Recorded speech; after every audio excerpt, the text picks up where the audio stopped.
Hello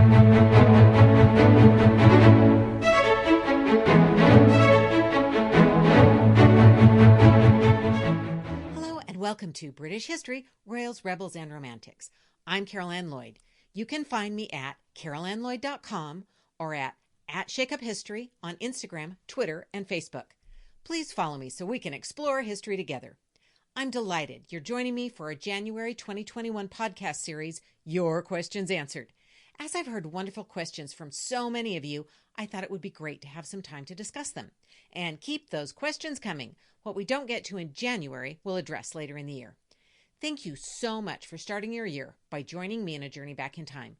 We'll continue to shake up history, to explore lesser-known facts and figures, and to look at the people who don't always make the history books. Mostly, we'll continue to see how history shows us what's possible. After all, the stories of the past inform the present and inspire the future. And now, let's jump into your questions.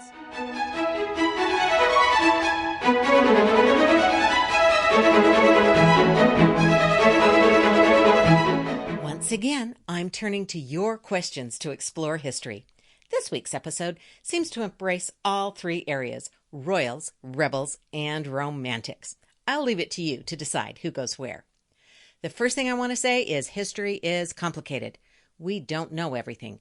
Contemporary records were made by people with flawed understanding and their own agendas. As I'm recording this, it's the second week of January 2021. Think about someone approaching piles of news reports 200 to 250 years from now. The events of the past days and past weeks have been described in diametrically opposed ways, depending on who is reporting. How will historians in 2221 know which accounts are most real? We face the same questions as we approach what happened during the reign of Queen Charlotte, which spans the active reign of George III and the time of the Regency, when the king was too ill to reign and the Prince Regent took control of the monarchy. I want to especially thank my friend Jerry May for helping me get the ball rolling in jumping into this fascinating time. The Regency was a time of war and social upheaval. The power of the monarchy was being challenged from within the country and by those upstart colonies in America. The French Revolution resulted in the execution of the royal family. A small slice of the country controlled a vast majority of money and land and power, while much of the country struggled and some starved. At the same time, arts and culture were thriving. The court was full of music, including a young Mozart. Beau Brummel introduced a new focus on fashion. There were advances in architecture and building. Literature reached a new pinnacle, with Sir Walter Scott, Fanny Burney, Maria Edgeworth, Mary Shelley, William Godwin, and, of course, Jane Austen. So what was the Regency really like? That's a question we can only answer in parts. We can learn something from the music and the literature, something from the architecture. We can know something of the elite and powerful. We can learn from reports that praise national leaders and from caricatures that poke fun of those in power. Because this time is full of people, the Regency, like today, is complicated. It's true of the people who filled the streets and shops of London. It's true of the people who farmed and harvested and never saw a city. We can't know everything. If we keep an open mind and stay curious, we can learn something. And that's true about Queen Charlotte. With the splashy new Netflix drama Bridgerton hitting the airwaves in the last couple of weeks, the questions surrounding Queen Charlotte are bubbling to the surface once more. Here are a few I've received. What was she really like? Where was she from? Why did she have all those children if she hated being pregnant? How did she become Queen of England? Is Charlotte, North Carolina really named for her? What did she do after George III became too ill to rule? Was she a gossip? And was she really black? All the questions matter, and most have their own complications. My belief is that we can learn from history with all its complications. As we do, we'll be able to more successfully navigate our own complicated lives and prepare for a complicated future. We don't know all the answers, but we can start by asking some of the right questions.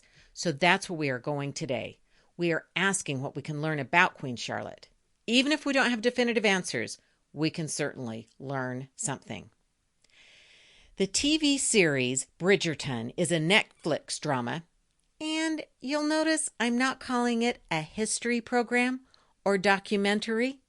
that has stirred up questions regarding the often forgotten wife of George III, also the mother of the Prince Regent / George IV, those men who ruled England during the time period. The TV series is based on novels by Julia Quinn, which, interestingly enough, don't include Queen Charlotte.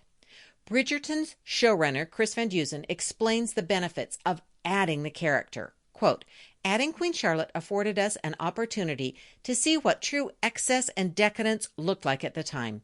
She brings real import to the world as we get to be in some amazing spaces with her, from Buckingham House to St. Regis Palace." End quote. In fact, they even filmed one scene in Lancaster House, which is a royal residence that is still used by the royal family. It's that scene where two fictitious characters, Simon and Daphne, ask Queen Charlotte for permission to marry quickly. A few weeks before the scene was filmed, Queen Elizabeth II had used that same room to host a dinner party for guests from around the world. So certainly, the inclusion of Queen Charlotte gave the show the opportunity to move the action into royal grounds. Van Dusen also turned to the Queen to heighten the stakes of the marriage-making atmosphere. Quote, "She was definitely very much a part of the social scene during Regency times," he said. It's thought that King George III established the first debutante ball in 1870 in honor of his wife's birthday. This became known as Queen Charlotte's Ball and was held at Buckingham Palace every year until the 1950s. But the most significant thing about adding Queen Charlotte allowed the show to make race part of the theme. The casting is not colorblind, but color conscious, as the show's creators explained that they wanted to make questions about race one of the defining features of the program, along with questions about gender and sexuality. Van Dusen said, quote, "It's something that really resonated with me because it made me wonder what that could have looked like. What would have happened? What could she have done? Could the Queen have elevated other people of color in society and granted them titles and lands and dukedoms? In the world of Bridgerton, the choice to make Queen Charlotte visibly black opened doors. Again, quote, that's how our Simon Bassett, our Duke of Hastings came to be. We get to explore it in a really interesting way. And it goes to the idea of what our show does. We're making history and fantasy in a really exciting, fascinating way." End quote. Or for some people, in a way that's too heavy-handed.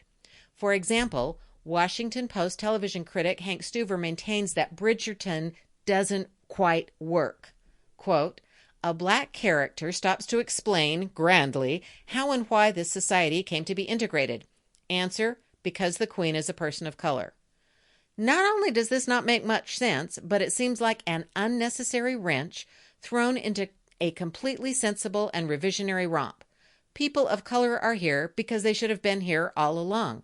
Isn't that reason enough? End quote. Most scholars think that the Regency period was historically more diverse than we typically see in movies or television productions. Adjoa Andoh, who plays Lady Danbury, said, "People of color existed in this country right back to Roman times, and Regency London had 20,000 black people." End quote. Bridgerton also, and less self-consciously, addresses this with the character of Will Mondrick, who was inspired by Bill Richmond. Richmond was a slave who fought for the British during the American War of Independence. He was brought to England by his commanding officer and became a successful boxer. At age 41, he opened his own gym and trained people like Lord Byron. But that doesn't mean diversity reached the upper levels of society. So who is this queen that Bridgerton decided to pull into the story? Charlotte's life and marriage. Charlotte was born in Mecklenburg-Strelitz in 1744. She grew up in what is now Germany. She was educated as most young women were and spoke French, but no English. She was especially fond of and excelled in music. In her youth, she was described as lively and having an even temper. In 1761, at age 17, her life changed as she prepared to go to England and meet her future husband, King George III. She was chosen as a wife for George either by the king's mother or the king himself. Charlotte didn't have much say in the matter. Lord Harcourt was sent to bring her to England. He described her as having pretty eyes, nice teeth, but being no, quote, regular beauty. We're not sure what he meant by that, but it is later used in questioning her background. She was very sick on the journey to England and lost quite a bit of weight. As a result, her wedding dress, heavy because of the diamond embellishments, nearly fell off during the wedding, which happened just 6 hours after the couple met. Although the marriage was arranged for political and religious rather than personal reasons, George and Charlotte had a close and happy marriage for the first 25 years of their lives together. Charlotte quickly learned English and adapted to the British court. George III was determined to overcome the negative image his father and grandfather had experienced and to make the monarchy more popular in a time when revolutionary fever was growing. Although he was not successful with the American colonies, he did present a more positive image of the monarchy in Britain. George and Charlotte had 15 children together. They both loved music and oversaw a musical and artistic court. A few of the letters between the king and queen survive, and they demonstrate an affectionate relationship. A letter Charlotte wrote to her husband in 1778 ends with these words: "You will have the benefit by your voyages to put spirit in everybody, to be more known by the world, and if possible more beloved by the people in general. That must be the case, but not equal to the love of her who subscribes herself your very affectionate wife and friend, Charlotte." The king and queen were dedicated to their children. They spent time together at Windsor and Kew, where they could be less formal than at Buckingham Palace. The king was determined that his children be as dedicated and serious in their pursuits as he himself had been. This strict upbringing worked reasonably well while the children were younger, but as they grew, some began to rebel. In particular, the couple's eldest son, George, pushed back against his father's high expectations. The king responded by pushing George even harder. At age 17, the prince himself admitted to drinking too much and being too fond of women. Some feel his dissolute lifestyle was a reaction to his strict upbringing. Charlotte was considered one of the most scientifically minded queens. She was interested in botany and was a key figure in the establishment of Kew Gardens. She drew and cataloged the plants that grew around her. She brought botanists like Joseph Banks, Daniel Solander, and John Lightfoot to court, as well as geologist Jean-André Deluc. She also surrounded herself with a network of intelligent and vibrant women, including novelist Fanny Burney and naturalists Elizabeth Harcourt and Margaret Cavendish. Charlotte is reported to have said, quote, "I am of the opinion that if a woman had the same advantages as men in their education, they might do as well," end quote. But Charlotte's happy times were not to last. The king's early bouts of illness were kept from her, but as the episodes continued, they could not be hidden from her or from the court. The king's illness led to suffering for his family as well. According to Mrs. Philip Libby Pose, who had witnessed the coronation, quote, "Surely never was anyone to be more pitied than Her Majesty, as no couple had ever been happier than they were before this greatest of all misfortunes," end quote. The king's illness lingered for years, eventually becoming so debilitating that a regency was declared. In 1811, the Prince of Wales became regent, and Queen Charlotte became the king's guardian. Charlotte did continue to be active in court life during the early years of the regency. After the Prince Regent's marriage to Caroline of Brunswick failed and she left, Charlotte effectively took her place at court. As time went on, the king had bouts of violence, and Charlotte had to stay away from him completely. They lived apart in their final years. In 1818, as the king languished at Windsor Castle, Charlotte's health began to fail. She was confined to Kew Palace, forcing the weddings of her two sons to be held there. The palace set up an altar in the drawing room for the double ceremony, which Charlotte attended. By the fall, she stayed mostly in her room, where she died the 17th of November, 1818.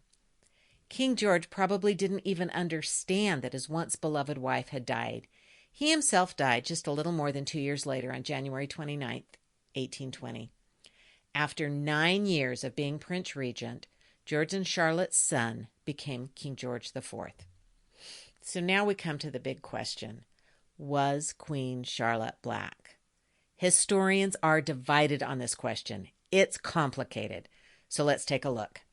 The questions about Queen Charlotte's race seem to have really come to the fore with Joel Augustus Rogers in 1940, when he wrote that portraits and contemporary descriptions of Charlotte, quote, clearly show a black strain. See Sex and Race, Volume 1. In 1967, Mario de Valdez y Cocom began researching the Queen's ancestry. This is where the theory really began to draw attention. According to Valdez, Charlotte's physician described her as mulatto, and Sir Walter Scott described her as ill-colored. Those are quotes. Valdez said that made him start a systemic genealogical search, which led him to conclude that Charlotte was directly descended from a black branch of the Portuguese royal family. According to his claim, Alfonso III had a mistress who was from a Moorish town, and one of their sons married into the de Sous family, which also had black roots. Charlotte's ancestry, according to Valdez, has black members in both lines. Valdez also turns to the portraits of Sir Allan Ramsay, which include features that he says indicate a mixed background, or, in his words, quote, the Queen's unmistakable African appearance, end quote. Ramsay himself was a well-known court portraitist who was commissioned to do the royal coronation portraits for George III and Queen Charlotte. Ramsay was also known to be anti-slavery. Copies of the coronation portraits were sent to the colonies. Some see this as a form of anti-slavery propaganda. Valdez is not the only historian who pursued this line. Dr. Joyce Hemlow of McGill University offers several quotations that describe Charlotte in terms that indicate a mixed-race heritage. She reinforces the description of the Queen's personal physician, Baron Stockmar. In 1996, the PBS series Frontline leaned heavily into the conclusion that Queen Charlotte had black ancestry. According to the PBS website, quote, Queen Charlotte, wife of the English King George III, was directly descended from Margarita de Castro y Sosa, a black branch of the Portuguese royal house. The riddle of Queen Charlotte's African ancestry is solved, end quote. In addition to the work of Valdez and others, this discussion includes support from art historians. The historians concluded that paintings of the Magi as black figures must have been based on actual people because they so successfully captured specifics in skin tone and bone structure. The thought is that the models for the black Magi were members of the Portuguese family that had traveled to the Netherlands in the 15th century.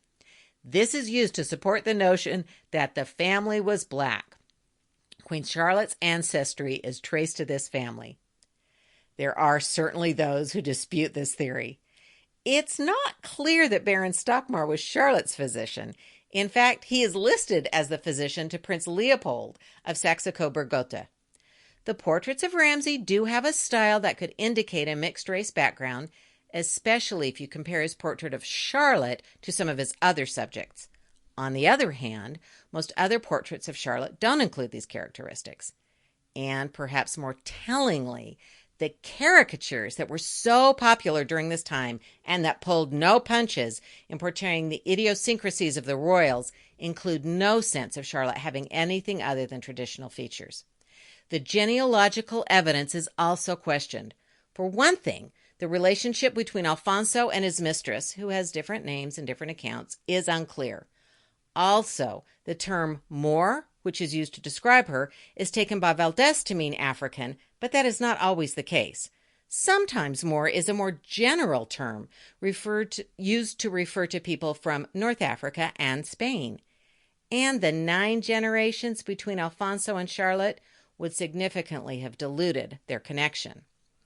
Even so, the story continues to hold our attention. In 1999, the London Sunday Times published an article with the headline, quote, Revealed, the Queen's Black Ancestors.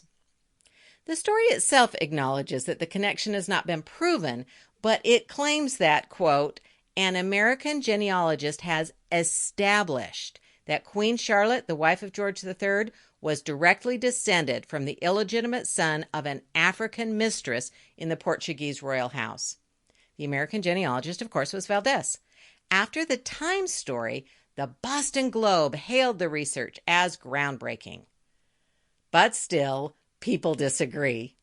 Kate Williams, a current popular historian, says that the story raises, quote, important suggestions not only about our royal family, but those of most of Europe, considering that Queen Victoria's descendants are spread across most of the royal families of Europe. But she is skeptical about the theory, as are other historians. David Williamson, former co-editor of Debrett's Peerage, says, in any case, all European royal families are linked to the kings of Castile. There's lots of Moorish blood in the Portuguese royal family, and it has diffused over the rest of Europe. The question is, who cares? End quote. And there's the problem. A healthy and respectful debate, including calling into question the notion of genealogical claims and which physician was there, when, and what was behind a particular portraitist style, is the way to learning. Dismissing those questions with who cares is what leads to the perpetuation of minimizing questions and history and people, all kinds of people. Before Bridgerton, the most recent time this question was raised was in 2019 when Prince Harry married Meghan Markle. Is the Duchess of Sussex the first mixed-race member of the British royal family? Back when the Times and the follow-up Globe articles were published, the palace spokesperson is supposed to have responded to the questions about Queen Charlotte's ancestry by saying, quote, this has been rumored for years and years.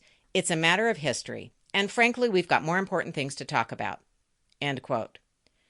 To dismiss a question because it's about history seems unfathomable for a person associated with a monarchy which depends on history.